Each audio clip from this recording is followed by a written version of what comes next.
अस्सलाम वालेकुम। सबसे पहले आप लोगों को पाकले जंक्शन की तरफ से खुशामदीद कहता हूँ। लामा इकबाल एक्सप्रेस पे इस वक्त मैं ट्रैवल कर रहा हूँ और जो सफ़र है वो सियालकोट जंक्शन तक, और फिर सियालकोट जंक्शन से इसी ट्रेन का नाम चेंज हो जाता है to Wazirabad and that is called Shaheen passenger. Narang से ये जो वीडियो आप देखेंगे नारंग रेलवे स्टेशन से जो है शुरू होगी ऑलमोस्ट, और प्राया ख़ास रेलवे स्टेशन है कोई, वहाँ तक ये वीडियो है। उम्मीद करता हूँ आपको ये मेरी वीडियो पसंद आएगी। काइंडली चैनल को ज़रूर सब्सक्राइब कीजिए और बेल नोटिफिकेशन को ऑन कर लीजिए। क्या खूबसूरत लहलहाते खेत आप देख रहे हैं दोनों तरफ। जुलाई का महीना है, जुलाई एंड, और अगस्त में चावलों की काश्त यहाँ पे हो जाती है, और कुछ अभी भी आपको शायद चावल ही लगे नज़र आएंगे। ये जो एग्रीकल्चर से रिलेटेड लोग हैं या जिनको इसकी इंफॉर्मेशन है वो मुझे बेहतर तरीके से गाइड कर सकते हैं कमेंट सेक्शन में। इस वक्त मैं पायदल पे बैठा हूँ और इस साउंड ट्रैक को एंजॉय कर रहा हूँ। बहुत ही खूबसूरत और कैची साउंड ट्रैक है ये, यहाँ का सबसे कैची थिंग है जो कि फैसिनेट करती है आपको अगर रेल लवर हैं। हाँ, अगर आप रेल लवर नहीं है और किसी जहाँ पे ज़रूरी और जल्द पहुँचना चाहते हैं तो फिर लामा इकबाल एक्सप्रेस आपके लिए नहीं है। टूवर्ड्स सियालकोट अगर आप कराची की तरफ जा रहे हैं और तो फिर मैं आपको रिकमेंड कर सकता हूँ। अगर बाकी किसी ट्रेन में आपको टिकट नहीं मिल रही, लेकिन ये बेहतर है अवाम एक्सप्रेस से, फरीद एक्सप्रेस से। As far as timing is concern, speed is concern, stops is concern, उनसे बेहतर है। तो फरीद को तो मैं बिल्कुल रेकमेंड नहीं करूँगा, दो की पावर ट्रेन। लेकिन अगर आपने उस रूट पर कहीं उतरना है पाकपत्तन या उस वहीं के आसपास की किसी डेस्टिनेशन पे, तो फिर फरीद एक्सप्रेस तकरीबन हर स्टॉप पर रुकती है। लामा इकबाल के भी बहुत ज़्यादा स्टॉप हैं, लेकिन इसका मेन रूट है वाया खाने वालों पे, वहाँ से जहानिया से होती हुई ये कराची पहुँचती है। पिछले दौरे हुकूमत में जो हमारे ट्रेन मिनिस्टर थे वो जाते हुए इसको नई बोगियाँ दे के गए थे, CNR कोचेज़। लेकिन जैसे ही उनकी हुकूमत ख़त्म हुई तो इसकी बोगीज़ भी ख़त्म हो गई। अब पता नहीं किस बोगी पे किस ट्रेन पे CNR कोचेज़ लगी नज़र आती हैं। ज़्यादातर तो लोकल कोचेज़ ही नज़र आती हैं।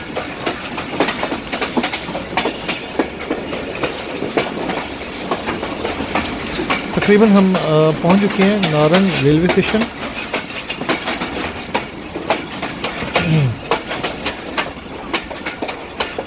जैसे ही कोई आबादी आनी शुरू होती है तो इसका मतलब ये है कि हम लोग किसी न किसी रेलवे स्टेशन को अप्रोच कर रहे हैं। अभी भी आबादी आपको नज़र आनी शुरू हुई तो तब इसका यही है कि कोई रेलवे स्टेशन हम पहुंच रहे हैं। काला खताई तक हम लोग इस रूट को कैप्चर कर चुके थे वाया बाइक्स। इसमें मैं, बिलाल और सफियान थे। इस काला खताई के लिए कोट मोलचंद रेलवे स्टेशन के लिए, श्री रामपुरा के लिए। तो उससे आगे का प्लान था गर्मी। अच्छा, होता है ऐसा है कि जब भी शदीद गर्मी का मौसम होता है तो हमारा इस रूट का प्लान बन जाता है, जो कि बहुत ही गलत डिसीजन है as far as weather is concern, क्योंकि यहाँ पे चावल की काश्त हुई होती है और ऑलरेडी ह्यूमिडिटी जो है बहुत हाई होती है। चावल की काश्त को पानी बहुत चाहिए और नमी का तनासुब बढ़ जाता है इस ह्यूमिडिटी में। तो ये मेरा ख़्याल है कि गलत डिसीजन होता है कि हम लोग इस तरफ ट्रैवल करते हैं। अभी तो आप जो पानी खरा देख रहे हैं वो बेसिकली बारिश की वजह से है।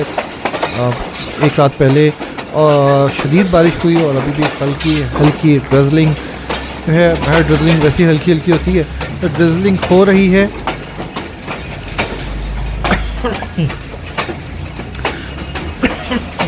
सॉरी, ड्रेजलिंग इतनी लो है कि आप उसको एक ह्यूमन आई से देख नहीं सकते। मतलब ह्यूमन आई से तो आप देख सकते हैं कि कैमरे की आंख से आप उसको नहीं कैप्चर कर सकते अनटिल अनलेस आपका कैमरा बहुत ही हाई रेजोल्यूशन का है।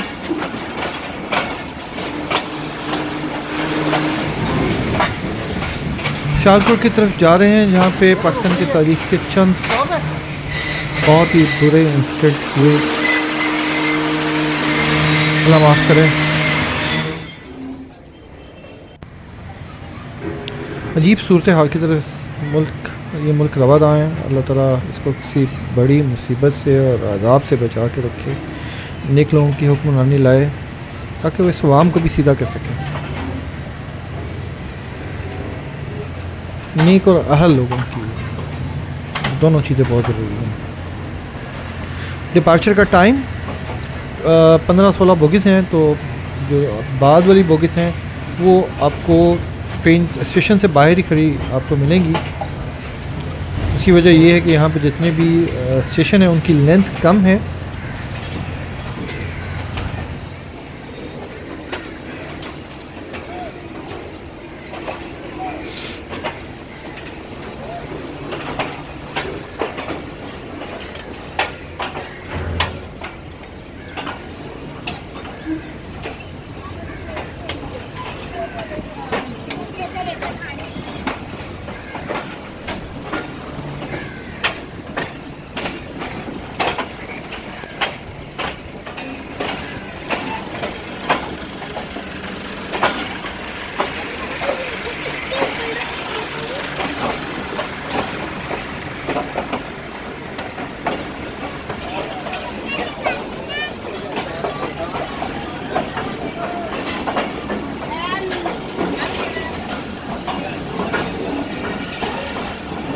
ये रहा नारंग का रेलवे स्टेशन।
इस ट्रैक की सबसे ज़्यादा खूबसूरती यहाँ के लहलहाते खेत दोनों तरफ, और इस ट्रैक का साउंड।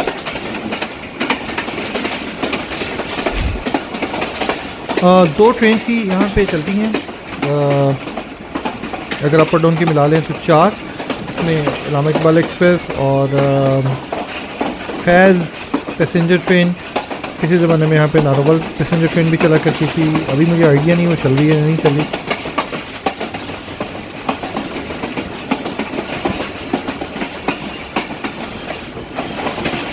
लेकिन माशाल्लाह जिस हालात की तरफ हमारा मुल्क जा रहा है, अल्लाह ताला रहम करे, अल्लाह ताला अपनी रहमत नाज़िल करे, मक़फ़रत करे, हम लोगों की गुनाहों से तौबा की तौफ़ीक़ अता करे और हमारे मुल्क को बेहतरी की समत लेके जाए।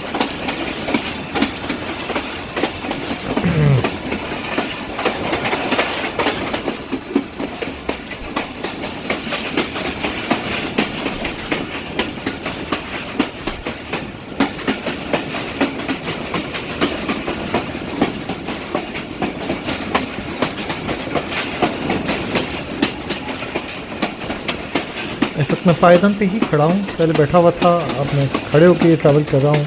पायदान पे खड़े होकर ट्रैवल करने का बहुत ही मज़ा है उन लोगों के लिए जो रेल फैन हैं, जो रेगुलर ट्रैवल करते हैं, उनको पता है कि इस तरह ट्रैवल करने का एक अलहदा ही नशा सा है।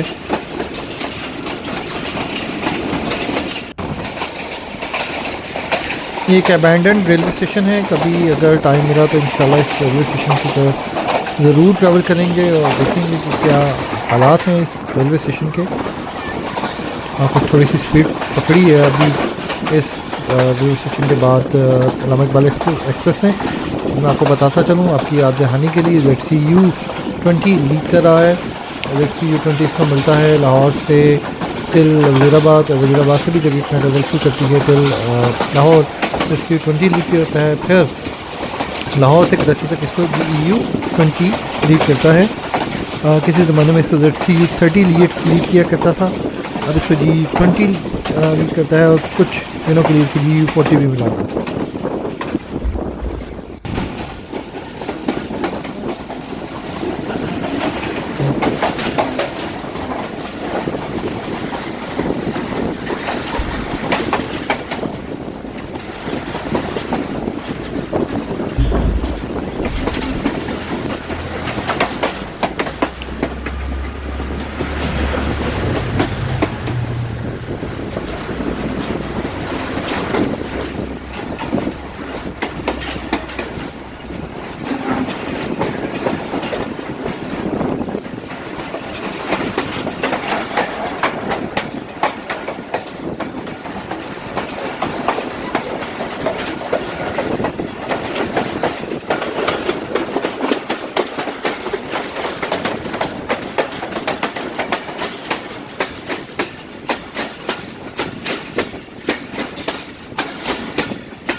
ये रहा एक और रेलवे स्टेशन। और ये जो रेलवे स्टेशन है ये प्रोबेबली बदोमली का रेलवे स्टेशन है। इस रेलवे स्टेशन की एक ख़ास कहानी है इस शहर की। इस शहर तो नहीं इसको कहा जा सकता, एक छोटा सा कस्बा है, एक ख़ास कहानी है जो कि मेरे साथ तो नहीं हुई लेकिन मेरे कुछ दोस्तों के साथ हुई। स्कूल टाइम की बात है ये, प्रोबेबली 98 या 99 की बात होगी। 9th या 10th मैट्रिक मैंने 99 में किया है, तो 9th या 10th की बात है। हमारे एक टीचर थे बायोलॉजी के जो कि बदोमली से ट्रैवल किया करते थे और लाहौर के लिए डेली आना जाना उनका होता था। हुआ क्या, कुछ ऐसा कि कुछ दिनों के लिए वो जो हमारे टीचर थे वो एब्सेंट हो गए। और मेरे कुछ क्लास फेलोज़ मेरे अच्छे दोस्त हैं, वो अल्हम्दुलिल्लाह अभी भी उनके साथ बड़े अच्छे ताल्लुकात मिलना जुलना हमारा होता है। तो उन्होंने ये प्लान किया कि वो अपने टीचर्स को मिलने जाएंगे, 4 से 5 लोग, और वो चले गए वहाँ पे गए। मुझे नहीं पता इस ट्रैवल की रोदात क्या है। वो वहाँ पे गए, फिर वापस आए, और अगले दिन हमारे एक प्रिंसिपल साहब होते थे, उनको पता चल गया। उन्होंने तो उस वक्त तो कुछ नहीं कहा। वो हमारी क्लास में आए और हमारी क्लास के ना ग्रुप्स बने होते थे, A group, B group, C group. A group में सबसे अच्छे लोग थे, फिर बी में मीडियोकर, सी में बिल्कुल हल्के लेवल के लोग होते थे। ए ग्रुप कोई 100 के करीब थी हमारी स्ट्रेंथ एक क्लास में। तो ए ग्रुप में 14 से 15 लोग थे। और उनका जी आए और बायोलॉजी का उन्होंने जी दूसरा चैप्टर किस किस को आता है। अब ए ग्रुप वालों के लिए हाथ खड़ा करना लाजमी था, चाहे उनको आता है या नहीं आता, हाथ खड़ा करना उनके लाजमी था। एक ग्रुप वालों ने हाथ खड़ा कर दिया, मैं भी उनमें से था, मैं भी हाथ खड़ा कर दिया। अब हुआ ये कि हम ये एक्सपेक्ट नहीं कर रहे थे कि ये सुनेंगे। उनका जी घंटे का टाइम है, उसके बाद मैं ये आपसे सुनूंगा जिन्होंने हाथ खड़ा किया है। घंटे बाद अनएक्सपेक्टेडली बुला लिया बाहर और सुनना शुरू किया। तो पहले एक साहब की दोस्त की बारी थी, उसको नहीं आया। और उसको जो मार पड़ी उसको जो मार पड़ी वो आज तक याद है। उसके बाद एक दूसरे दोस्त की बारी आई, मौलम उनका नाम है। उनको तो फिर बेशुमार मार पड़ी, क्योंकि वो उन लोगों में से था जो बदोमली गए अपने टीचर को मिलने। उस पर ख़ास किस्म की एक जो है वो किड निकाली गई।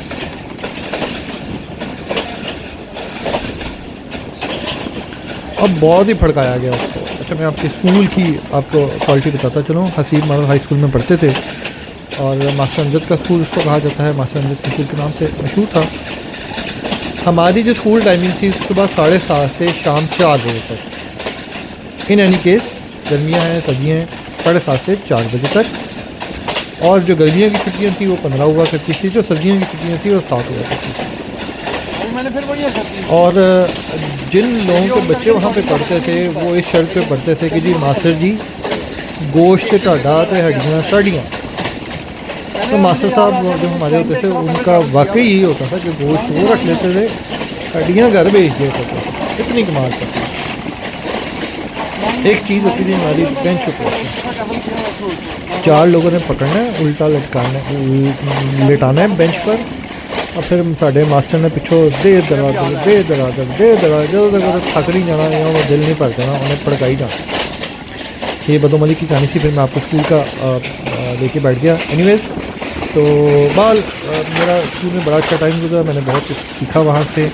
अल्हम्दुलिल्लाह मैं जो भी हूँ अपने साथीज़ा की बदौलत हूँ।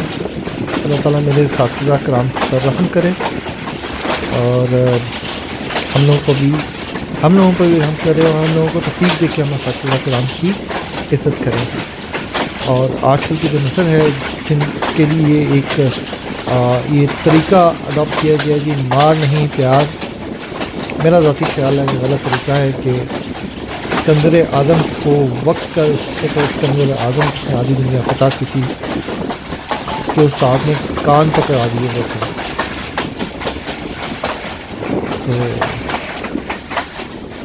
तो जिन लोगों को साथ या मालूम की मार नहीं पड़ी, मेरा ख्याल है कि लाइफ के लिए मुश्किल होती है। अल्लाह ताला हम लोगों पर रहम करे और हमारे लिए समय पैदा करे। बाकी का ट्रैवल आप इंजॉय कीजिए। इंशाअल्लाह आपसे इस ट्रैवल के अगले हिस्से में दोबारा मुलाकात होगी नारोवाल रेलवे स्टेशन पर। तब तक के लिए इजाज़त दीजिए, दुआ में याद रखिएगा। अल्लाह हाफ़िज़।